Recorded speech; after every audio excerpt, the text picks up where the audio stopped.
রকে আড্ডা, করে মাঠে আড্ডা, কফি হাউস আড্ডা, ইউথ আড্ডা, পিওর আড্ডা, খোলা মেলা আড্ডা, মন ভালো করা আড্ডা।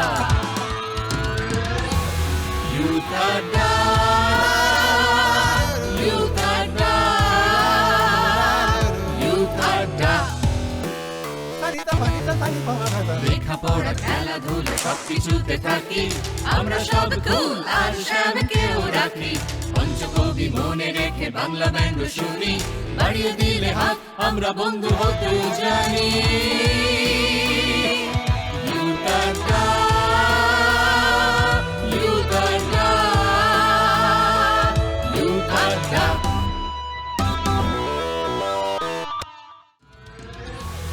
ইউথ আড্ডা, ইউথ আড্ডা। নমস্কার, ইউথ আড্ডার অন্যতম সেগমেন্ট দুই হুজুরের গপ্পর আরও একটা নতুন পর্বে সকল বন্ধুকে জানাই আবারও অনেক অনেক স্বাগত। আশা করি সকলে ভীষণ ভালো আছেন, আর যাদের মন মেজাজ একটু খারাপ, আশা করছি আজকের এই অনুষ্ঠান, আজকের এই পর্ব দেখে তারা সবাই একেবারে ফুরফুরে হয়ে উঠবেন।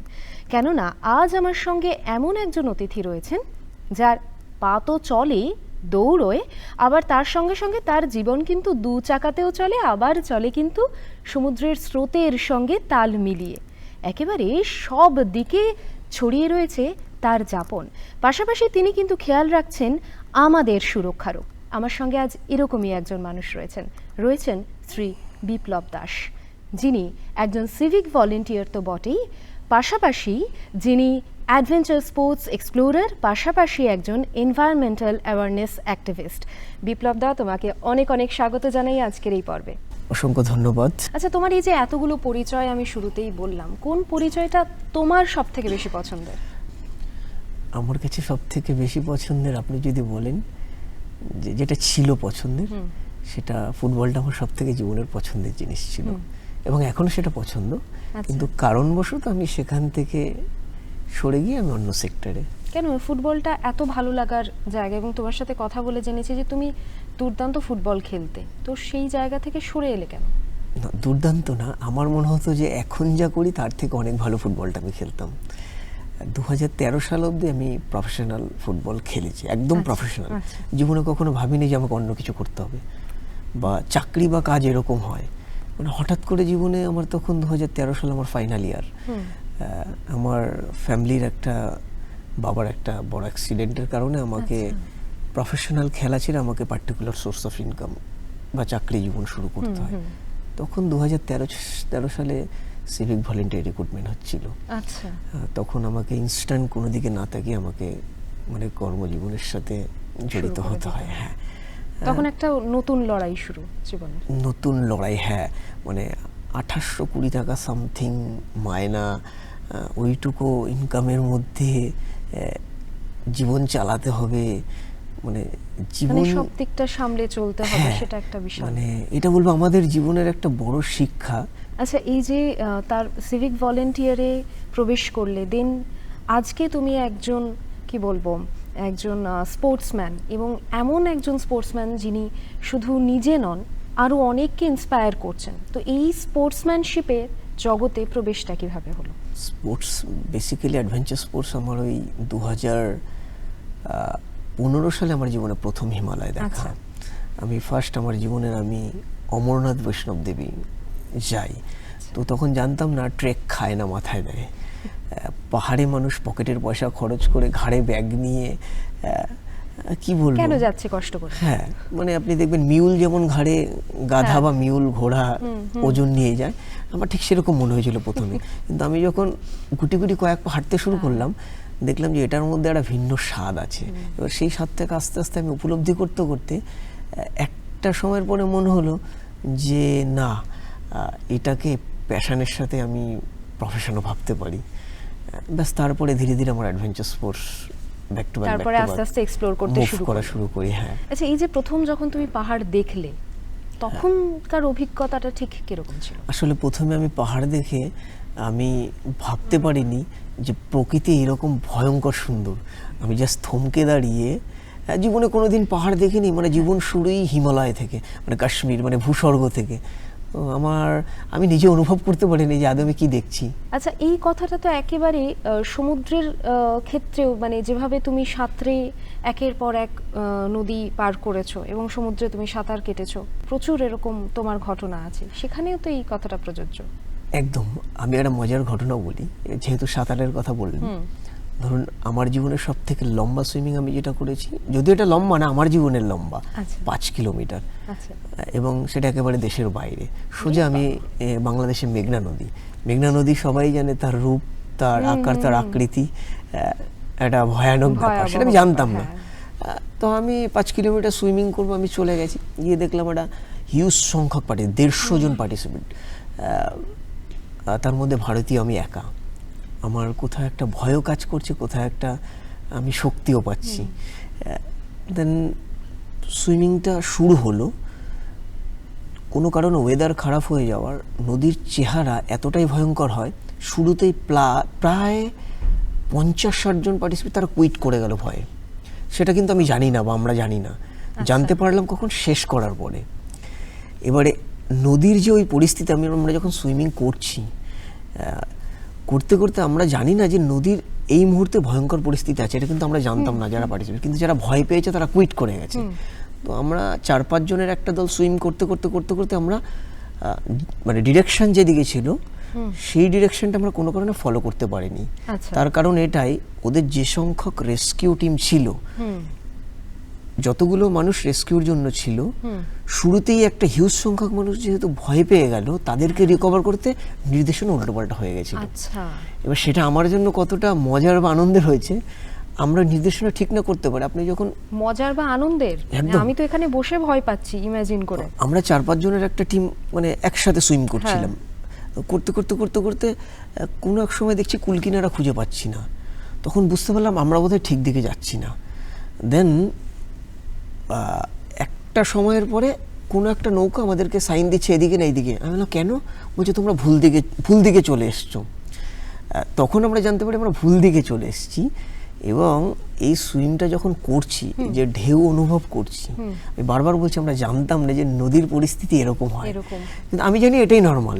তো আমার জন্য এটা অ্যাডভান্টেজ এই কারণে। আরও একটা অ্যাডভান্টেজের কারণ বলছি, সুইমিংটা ছিল 5 কিলোমিটার, এই যে ডিরেকশন ভুল করে আমরা চলে গেলাম, আলটিমেট আমি যখন ফিনিশ লাইনে উঠে দেখছি আমার অলরেডি 10 কিলোমিটার ক্রস। ওরে বাবা! এবার আমি যখন অর্গানাইজারকে আমার ডেটা দেখাচ্ছি, ওরা কিছুতেই মানতে চাইছেন 10 কিলোমিটার। এবার আমি এবং আমার সঙ্গে যারা ছিল তাদেরকেও সেম কথা বললাম যে আমরা কি ডবল সুইম করেছি? এবার তারাও ডেটা দেখে বলছে যে হ্যাঁ। তখন কিন্তু আমি জানতে পারলাম যে আমার লিমিটটা 10 কিলোমিটার অবধি আছে, আমি 10 কিলোমিটার সুইম করতে পারি। আমার জন্য এই জন্যে আনন্দের এটা। এবং যে ভয়ঙ্কর পরিস্থিতি আমি বলছি, আমি আগের দিন যখন ভেন্যুতে যাই যেখান থেকে সুইমটা স্টার্ট হবে, মানে চালিভাঙ্গা উপজেলা বলে বাংলাদেশে একটা জায়গাটা, আমি যখন নৌকা করে আগের দিন বিকেলে যাচ্ছি, মেঘনার ঢেউ আমি অনুভব করছি, সেটা তখন নদী নর্মাল পরিস্থিতিতে ছিল। আমি নৌকার সামনে বসে আমি ভাবছি যে এই নদীটা আমি পার করব। আমরা কিছুদিন আগে Rupnarayan river up and down cross করেছিলাম, আমরা 5 জন মিলে, কলকাতারই আমরা। তো আমরা নর্মাল সুইমিং করছি, বুদ্ধা পূর্ণিমার দিন আই থিঙ্ক। আমাদের ডিসিশনটা একটু ভুলও ছিল সেদিন, কারণ পূর্ণিমাতে জলের পরিস্থিতি একটু ডিফারেন্ট থাকে। তো আমরা ঠিক করলাম না, এটাকে আমরা ওভারকাম করব। যখন আমরা মাঝ নদীতে জাল ফেলা থাকে, শুধুমাত্র জলই ভয়ের কারণে, আরো বিভিন্ন অবস্ট্রাকশন থাকে নদীতে। আমরা যখন মাঝ নদীতে সুইমিং করছি, হঠাৎ করে জালের মধ্যে হাত ঢুকে যায়। মানে শুরুতেই ফিল করলাম যে, তখন মাথায় কাজ করছে না যে জাল না অন্য কিছু হতে পারে, আমার মনে হলো কিছু একটা অবস্ট্রাকশন।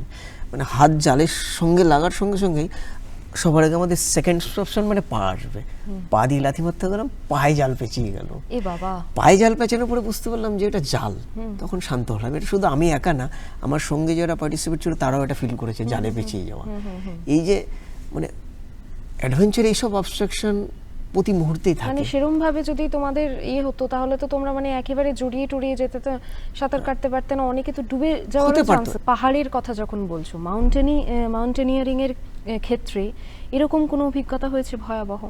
হ্যাঁ, ভয়াবহ না, মানে প্রত্যেকটা অভিজ্ঞতাই অ্যাডভেঞ্চারের, বেশ আমার জন্য বেশ আনন্দের। আচ্ছা। তার কারণ হচ্ছে কিছু না কিছু অ্যাচিভ করে ফেলে। হ্যাঁ, 2018 সালে আমি যখন HMI থেকে বেসিক মাউন্টেনিং কোর্স করি, তখন পাহাড়টাকে আমি যখন পাহাড়ে যাওয়া শুরু করলাম 15, 16, 17, দেন আমার মনে হলো পাহাড়টাকে সবার আগে আমাকে চিনতে হবে। তার জন্য কি হবে, পাহাড় নিয়ে আমাকে একটু পড়াশোনা করা উচিত। পড়াশোনা মিন্স বেসিক জিনিসটা। তো তখন আমি হিমালয়ান মাউন্টেনিং ইনস্টিটিউট দার্জিলিংয়ে, আমি ইউথ থেকে আমাদের একটা গভর্নমেন্ট স্কলারশিপ হয়, আমি ফর্ম ভরলাম, মাঠ পাস করলাম, ইন্টারভিউ দিলাম, আমি বেসিক মাউন্টেনিংয়ের সুযোগ পেলাম, সোজা চলে গেলাম এই মাউন্টেনিং কোর্স করে কিছুটা পাহাড় সম্বন্ধে অভিজ্ঞতা অর্জন করলাম। তারপর আমি অ্যাডভান্সটাও করে নিলাম। 2 বছর পরে আমি অ্যাডভান্স মাউন্টেনিং কোর্স করি। এবার মনে হলো যে পাহাড়টা আমি একটু বোধহয় আমার সাথে পরিচয় হয়েছে। তখন আমি কিন্তু ভাবলাম যে আমি এবার একটা লং এক্সপিডিশন করবো পাহাড়ে। কোথায়? আমি কলকাতা থেকে Ladakh, Khardung La pass, world highest motorable road, যদিও এখন সেটা ওয়ার্ল্ড সেকেন্ড মোটরেবল রোড, এখন উমলিংলা। তো আমি ঠিক করলাম এটা আমি কীভাবে যাবো, ভিন্নভাবে, সাইকেল নিয়ে, একটা পরিবেশ বান্ধব সাইকেল নিয়ে, একটা যান, আমি সাইকেল নিয়ে যাব। কিন্তু আমি তখন যেহেতু ট্রাফিকে চাকরি করি, 2018 সাল মানে আমার 13 সালে আমি রিক্রুট হয়েছি, 18 সাল মানে 5 বছর চাকরি হয়ে গেছে, তখন আমি ট্রাফিক আমাকে সামলাতে হয়। তো আমি দেখেছি মানুষের ট্রাফিকে কাজ করতে করতে অসংখ্য মানুষের ভুলের জন্য রাস্তায় মৃত্যু, বিভিন্ন অ্যাক্সিডেন্ট। তো আমার কোথাও যেন মনে হয়েছে যে এই এক্সপিডিশনটাকে আমি একটা অ্যাওয়ারনেসের মাধ্যমে করব। কিভাবে করব? আওয়ার গভর্নমেন্ট মেসেজ বা সেভ ড্রাইভ সেভ লাইফ। তো আমি এই মেসেজটা নিয়ে কাজ করব। আমার মনে হয় আমি রাস্তায় মানুষের সাথে চলতে চলতে একটা বহু সংখ্যক মানুষকে আমি এই মেসেজটা নিয়ে ডিসকাশন করতে পারবো, তাদেরকে জানাতে পারবো, তাদের কৌতূহল হবে যে কেন সাইকেল নিয়ে লাদাখ যাচ্ছ। প্রশ্ন করলে আমি ফার্স্ট বক্তব্য এটাই বলবো, সাবধানতা অর্জন করার জন্য। তো তখন আমি মেসেজটা নিয়ে, আমি অ্যাওয়ারনেসটা নিয়ে আমি এক্সপিডিশনটা শুরু করলাম। সেটা আমার 83 ডেজ লেগেছিল। আমি খুব সাধারণভাবে মুভ করেছি। আমার জীবনে প্রথম এক্সপিডিশন, এত বড় লম্বা এক্সপিডিশন, আমি কিচ্ছু ভেবে বেরোনি। আমার মনে হয়েছিল যে আমি পাহাড়টাকে একটু আধটু দেখেছি, আমি সাইকেলটা তো শারীরিক একটা জোর, সেটা আমি পারবো। আমার একটাই কনসেন্ট্রেশন ছিল, আমার সাইকেল যদি না বিগড়ায়, আমার হয়তো সময় লাগবে কিন্তু আমি পৌঁছে যাব। আচ্ছা, এই যে এনভায়রনমেন্টাল অ্যাওয়ারনেস প্রোগ্রামের সঙ্গে তুমি যুক্ত থাকো, এর মধ্যে তুমি একটা কাজের সঙ্গেও যুক্ত ছিলে, সেটা হচ্ছে সেভ গঙ্গা। তো এই প্রজেক্টটা নিয়ে তুমি যদি একটু বলো। না, সেভ গঙ্গা আমি কি বললাম, প্রত্যেকটা এক্সপিডিশন আমি একটা রিলেটেড কিছু করি। আমি যদি গঙ্গাই ক্রস করব, কেন করব, আমার উদ্দেশ্য কি? যদি গঙ্গা নিয়ে আমি একটা মানুষকে সতর্ক না করতে পারি, তাহলে এটা করে আমার লাভ কি? শুধুমাত্র সেলফ স্যাটিসফ্যাকশনের জন্য সব করে গেলাম, সোসাইটিকে কিছু দিতে পারলাম না, তাহলে আমার মনে হয় সেটার কোনো ভ্যালু নেই। ভ্যালু তখনই হয় সেই জিনিসটার যখন আমি করে অপোনেন্টসকে সেটা সম্বন্ধে কিছুটা বেনিফিট তারা যদি জানতে পারে বা জানাতে পারি, তাহলে কিন্তু স্যাটিসফ্যাকশনের লেভেলটা অনেক হাই হয়ে যায়। একেবারেই তাই। পাশাপাশি তুমি প্রায় 2000 পাম সিডস নিয়েও তুমি কাজ করেছো। হ্যাঁ, আমি মৌসুমী দ্বীপ থেকে সান্দাকফু, মানে পশ্চিমবঙ্গের লোয়েস্ট পার্ট। বিষয়টা হয়েছে কিভাবে? পশ্চিমবঙ্গের lowest part to highest part. আমি যখন কলকাতা টু খারদুংলা পাস করলাম, তারপরে আমি ইন্ডিয়া টু বাংলাদেশ করলাম সাইকেলে, তারপরে আমি ঠিক করলাম যে পশ্চিমবঙ্গের lowest part to highest part করবো, মৌসুমী আইল্যান্ড থেকে সান্দাকফু, পশ্চিমবঙ্গের সর্বোচ্চ বিন্দু। তখন আমি মৌসুমী দ্বীপ থেকে মানিভঞ্জন অব্দি সাইকেল চালিয়ে উঠে আমি একদিনে সান্দাকফু উঠে গেলাম 32 কিলোমিটার। তো আমি তখন 2000 খেজুরের বীজ আমার পাড়া থেকে বাচ্চাদেরকে নিয়ে সাথে জোগাড় করেছিলাম, করে আমি সেগুলো ছড়াতে গেছিলাম। এবারে যেটা তোমাকে প্রশ্নটা করব সেটা হচ্ছে যে তোমার সঙ্গে আমার সম্প্রতি যখন কথা হচ্ছিল, তুমি বললে তুমি তোমার 50তম ম্যারাথন কমপ্লিট করলে। এই অভিজ্ঞতাটা একটু শুনবো। মানে আমার জীবনে যাই হয় সবই না মানে কিরকম একটা অ্যাক্সিডেন্টের মতন হয়ে যায়। তার কারণ আমি প্রিপারেশন ছিলাম না। হঠাৎ করে আমার রেজিস্ট্রেশনটা কোনো দাদার মারফতে সে আমাকে করে দিয়েছে। হঠাৎ করে জানতে পারলাম আমার বিপ এসছে। মানে 42 কিলোমিটার দৌড়ানোর জন্য সবার একটা প্রস্তুতি দরকার, প্রস্তুতি লাগে। প্রস্তুতি হয়তো আমি আরেকটু আগে জানলে আমি একটু ভালোভাবে করতে পারতাম। আমার 49তম ম্যারাথন আমি একটা অন্যভাবে নিজেকে ঠিক করেছিলাম যে এইভাবে আমি এটাকে উদযাপন করবো। তো সেটা হঠাৎ করে আগের দিন জানতে পারি, দেন আমি প্রিপারেশন নিলাম, না আমার 50তম ম্যারাথনটা আমি আর একটা ফুল ম্যারাথন দিয়ে আমি শেষ করবো। সেটা আমি শেষ করে আমার মনে হয়েছিল যে এই সেঞ্চুরি, হাফ সেঞ্চুরি এগুলো শুধুমাত্র আমরা ক্রিকেটেই শুনে এসেছি বা শিখে এসেছি, কিন্তু 50টা ইভেন্ট করেও যে হাফ সেঞ্চুরি করা যায় সেটাও আমি একটা অন্য আনন্দ। দেন তখন আমি ঠিক করলাম এটা আমি কীভাবে সেলিব্রেশন করব। আমি বেশ কয়েক কিলোমিটার আগে থেকে আমার পায়ের জুতো, মোজা সব আমি খুলে, মানে জুতো বেসিক্যালি পায়ের জিনিস, আমি সেটাকে গলায় ঝুলিয়েছিলাম। মোজা পায়ের জিনিস আমি হাতে রেখেছি, আমি খালি পায়ে ফিনিশিং লাইনটা ক্রস করেছিলাম। বাহ, দুর্দান্ত। সেলফ স্যাটিসফ্যাকশনের জন্য। এবং আমার ফেসবুকে আপনি দেখবেন সেই ছবিটাকে দিয়ে আমি লিখেছি ফার্স্ট আমার সাকসেসফুলি। এইভাবে প্রত্যেকটা এক্সপিরিয়েশন নিজের মতন করে সেলিব্রেট ভিন্নভাবে। দেখুন, সবাই যা করছে আমাকে সেটা করতে হবে এমন কোনো কথা নেই। কেউ 4 ঘন্টায় সাফ ফোরে শেষ করছে ফুল ম্যারাথন, আমার অ্যাবিলিটি অনুযায়ী আমি করব। আচ্ছা, এই যে ট্রেনিং এর কথা আমি বললাম, ধরো এতখানি দৌড়ানোর জন্য, এতখানি সুইম করার জন্য তো বিশাল নিঃশ্বাস প্রশ্বাসের একটা সুস্থ জীবনযাপনের ভীষণভাবে প্রয়োজন।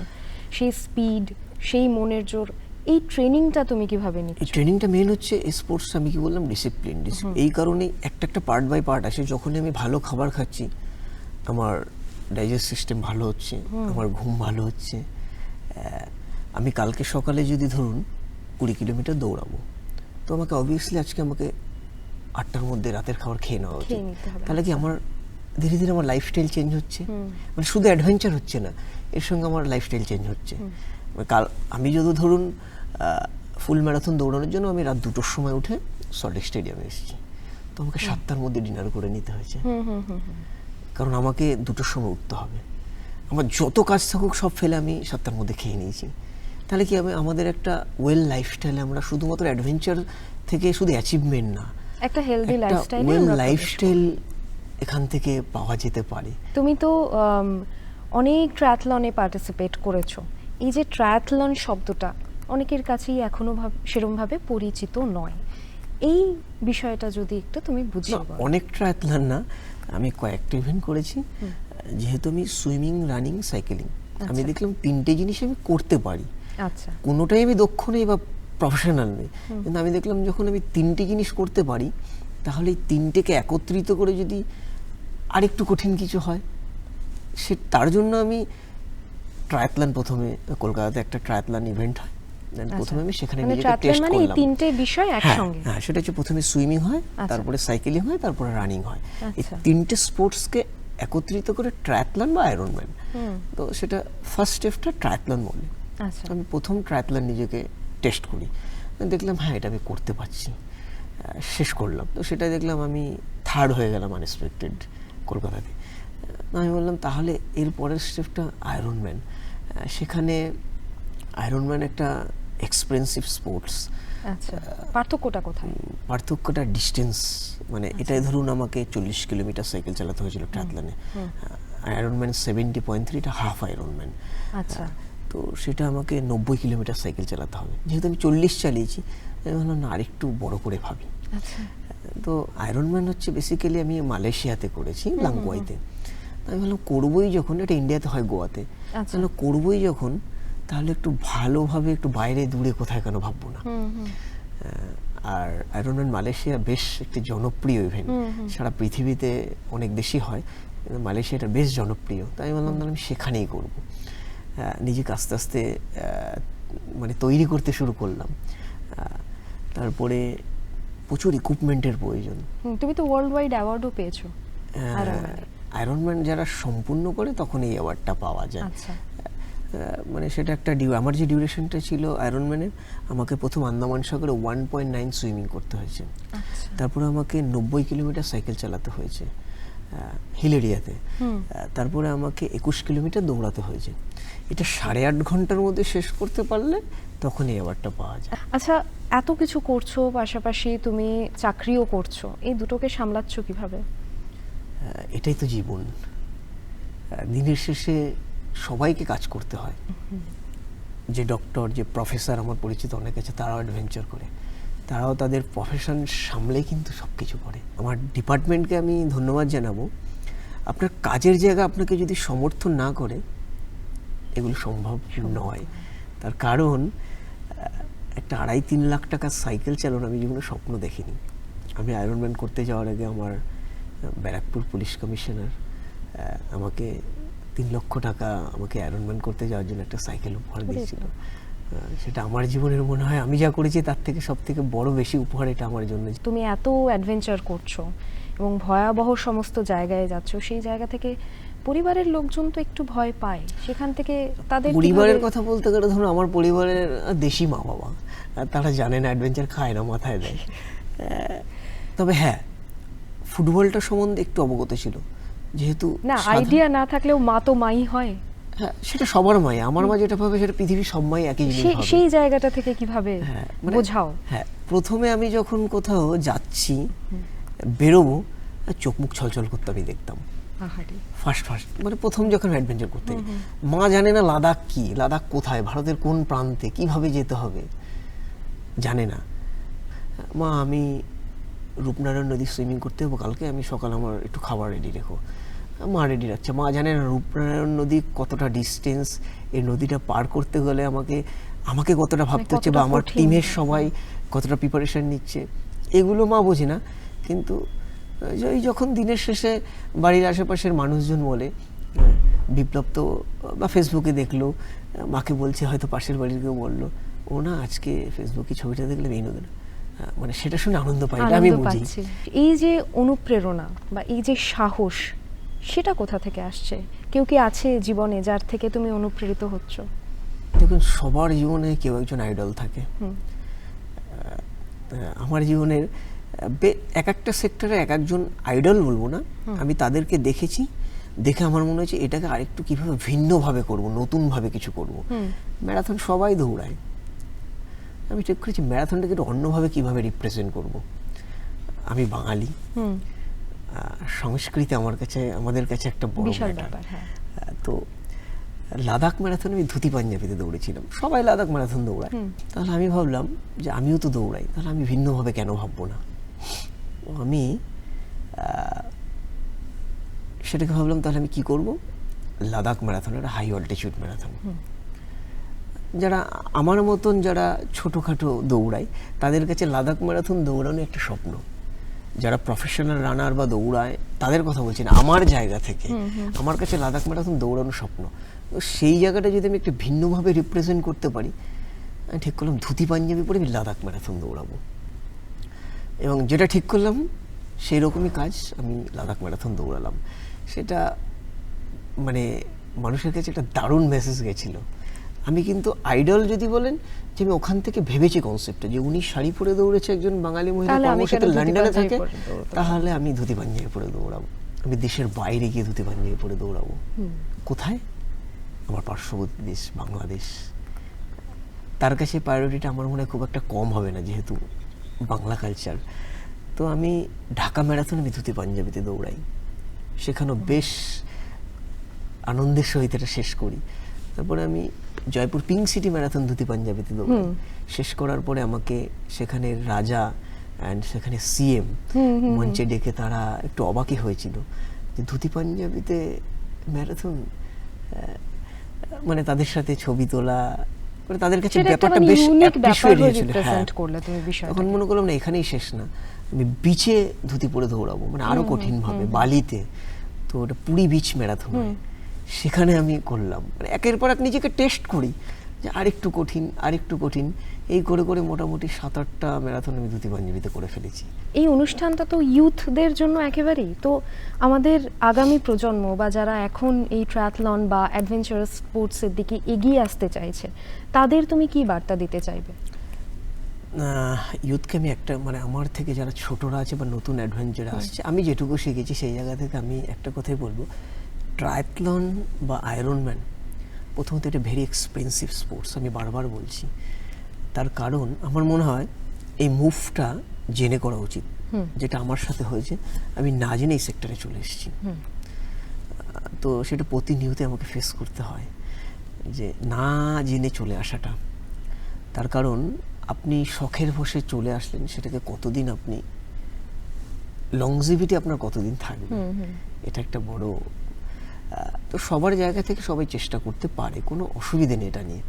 কিন্তু আমি বারবার বলছি এটাকে জেনে আসা উচিত, জেনে। যে এই স্পোর্টসটা। আর সব থেকে বড় বিষয়, আমাদের দেশে ট্রায়াথলন বা আয়রনম্যান, আমাদের দেশে এই স্পোর্টসটা সেইভাবে পরিচিত নয় মানুষের সাথে, খুবই কম সংখ্যক মানুষের সাথে পরিচয়। কারণ আপনি দেখবেন এখনও আমাদের ভারতবর্ষে সাধারণ মানুষ সাইকেলটা অনেক বেশি চালায়, কিন্তু সাইকেলটাকে স্পোর্টস হিসাবে ইউজ করার জন্য সেটা হয়তো সেরকম সংখ্যা অনেক কেউ করে না। কম। এবং সেই ইনফ্রাস্ট্রাকচার আমাদের পশ্চিমবঙ্গ তথা ভারতবর্ষে আমার মনে হয় অন্যান্য স্পোর্টসের মতন সেইভাবে এখনো এখানে প্রচলন নেই। না, প্রচলন নেই ঠিকই, কিন্তু তোমাদের মতন মানুষদের হাত ধরে আমরা আস্তে আস্তে বিষয়গুলো বুঝতে শিখছি, জানতে শিখছি, এবং আগামী প্রজন্ম, আজকের যুব সমাজ সেই দিকে এগিয়েও যাচ্ছে এবং তারা সেই পথে নামছেও, একেবারেই তাই। এবং এরকম মানুষ কিন্তু আমাদের অনুষ্ঠানে থাকবেন, আরও এরকম কথা হবে, অ্যাডভেঞ্চারাস কথা হবে, গল্প হবে, এবং সঙ্গে থাকতে হবে আপনাদেরকেও। আজকের দুই হুজুরের গপ্পে দুর্দান্ত একটা আড্ডা হলো, বিপ্লবদা আমার সঙ্গে ছিল, আর আশা করছি আবারও বিপ্লবদাকে আমাদের সঙ্গে পাবো, তখন হয়তো তোমার 100টা ম্যারাথন কমপ্লিট হয়ে যাবে। আমি জানি না, আমি ততক্ষণ ভালো থাকুন, সুস্থ থাকুন, নমস্কার। পায়ে কাছে দূরে ব্লগ করি ঘুরে, লক্ষ্য ভেদ করে ফেলি স্বপ্নগুলো জুড়ে। ইউথ আড্ডা, ছুটির আড্ডা, পথে ঘাটে আড্ডা, বৈঠকি আড্ডা। ইউথ আড্ডা, সিনে আড্ডা,